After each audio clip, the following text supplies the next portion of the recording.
Well, welcome to another episode of What Yacht To Do. We are anchored here at Wally's Leg. Whoever comes up with these names, I don't know. In any case, it's mile 666, and that should have been maybe an omen. We anchored. This is a collision alarm. Somebody's coming way through here already, traveling this morning.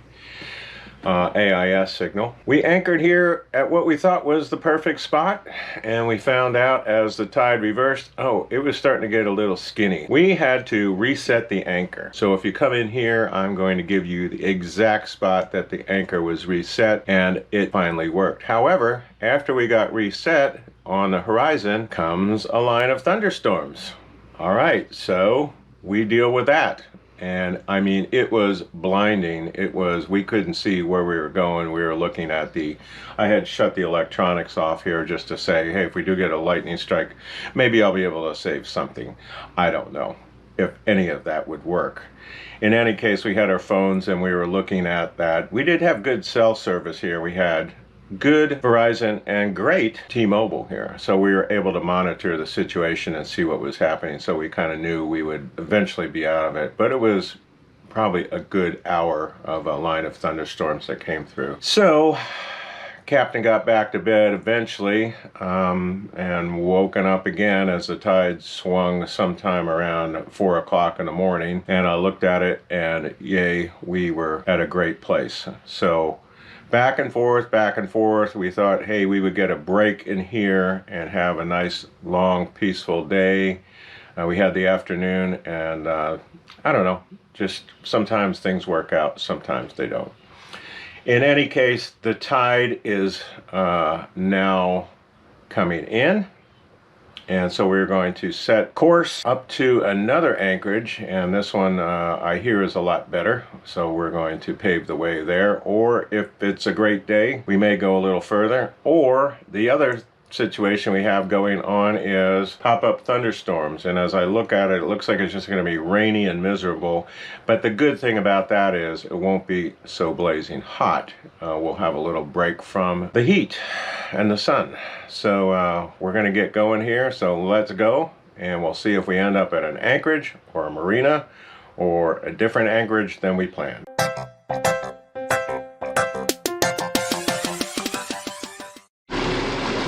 We're leaving the Wally's Leg anchorage.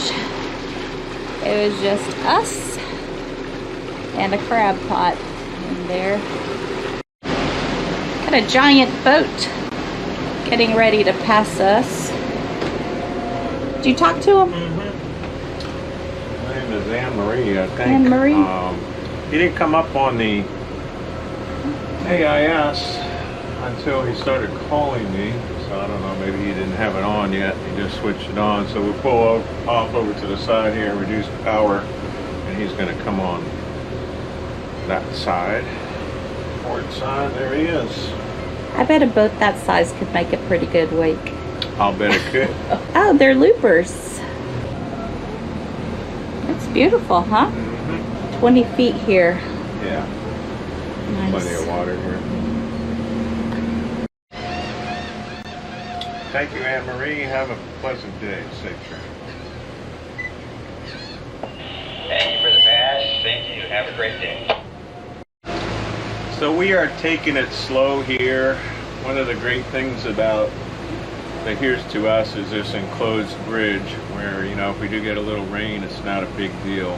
We got a lot of rain last night, and got a little bit of a wet carpet up here, but no major leaks anywhere. And there's that old saying that if you haven't, I guess if you don't think your boat leaks, you probably haven't found the leak so far. So right up here somewhere, Rev found a drop coming down, and I'd say that's a pretty good thing, is just one drop coming down, and there's a screw that was missing, so she pointed out to me. So it goes on the captain's list of another thing to fix.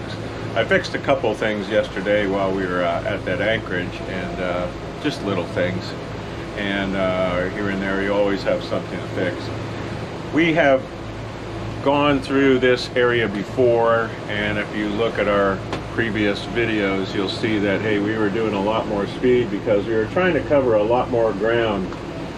And the reason for that was we had to get the boat north of 32 degrees, and we also had a situation we were dealing with back with our house. And so now we don't have a schedule, and we are taking advantage of the tides and the weather to go through and ride on a rising tide, which takes a lot of the stress out of it. So I highly encourage you, as you're doing the loop, you know, don't stress yourself out on a schedule. Sometimes life will deal you those things and you have to do it. I remember last time even trying to negotiate with the insurance company, hey, I'm going to be 2 miles south of the 32 degree line. Would you allow us to do that? And the answer was no, I'd have to sign all kinds of waivers. So we were able to get a marina north of that, as you can see in our previous videos. So why am I telling you this is that, you know, your loop, your way is what we say. And if I have it my way, I'm going through here on high tide, rising tide, and I'm just going to take little chunks out of it and be safe.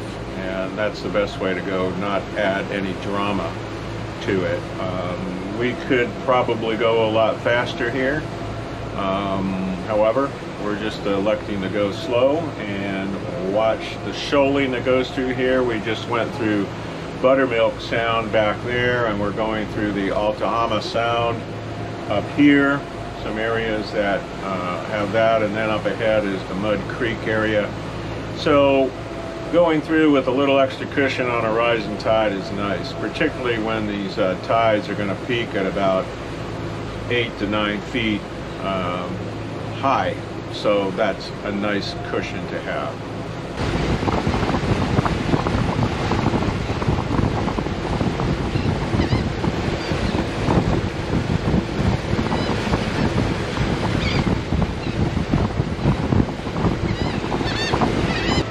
So, hi there. A little update on the journey. It's a little chilly up here, and I had to get Rev to get me a blanket. I might be ordering some hot chocolate from the galley here soon. We've gone through another critical area here, Little Mud River. And I remember last time going through there, it was like, I had a little bit of a pucker factor on that one, but this time was a lot easier to go through at a slower speed, not in a rush, on a high tide. And out here you can see a shrimp boat heading out through one of the inlets there, probably going out and doing some shrimping. We are now in the planning mode of, you know, where we're going to stay. We know we're going to anchor one more night tonight, and in the planning mode of looking at marinas up ahead, trying to ascertain what would be the best marina. Seems like a lot of marinas are full, so the fact that we're anchoring is good. However, we do need to get to a marina at some point. Pump out, stretch your legs, I guess a loaf of bread, something like that. So we'll be looking along the way somewhere up in the Hilton Head Island area and see what we can find. Little bit of light rain mist out there. Again, nothing too great, but beautiful day to be cruising along here. 13 feet, staying between the sticks and watching the track. We are in dolphin country right now. Where are you? I just saw 3 of them up here. Ah, there's one. There's one. So we are now in Dobie Sound, D-O-B-Y Sound, and the next one will be Sapelo Sound. Nice calm day, actually, pretty nice, and we are getting a little bit of a push from the current right now, which is nice. And it's about a mile marker, 6:48 or so, for those of you who are following along on the map as we give these updates. You can kind of see what it looks like as you're doing your loop. Try to give you a little bit of information to help you plan your journey. We're in a sound. The Savannah Sound. Coming up on a shrimp boat. Got all of his gear out to the side. Quite an impressive sight. I'm a big fan of shrimp, so I am 100% all for them. Well, we're mile marker 618, and we just made a command decision here. We are, Rev is going to pan out, that is St. Catherine's Sound out there, which is a way out to the ocean. And a lot of people use that to go out and connect either points north or south if you're going to do the outside and miss all this beautiful Georgia water. Anyway, we're going to go to Kilkenny because we had not anchored there before. However, looking at our next day planning and where we want to go the next day, we're going to attempt to go a little bit further to an anchorage that we went to last time. And we know that that anchorage is good. We were the only ones there. It was a beautiful, beautiful sunset. We're not going to see a sunset today, I don't think. Maybe we will. We'll see. So that's what we're doing, and we're going to go replan, do that replanning right now, and come up with a revised estimated time of arrival. I'll pass that on to the crew. Actually, she was the one who suggested, hey, why don't we go to that anchorage? And I go, I thought it was after Hell's Gate for some reason. So anyway, crew communication, it works. Well, we made it. We are anchored here around mile 608. About, I guess 58 miles today, about 5 miles further than what we thought. It's going to put us in a really good position for tomorrow getting to our planned marina that we have. And paperwork's done.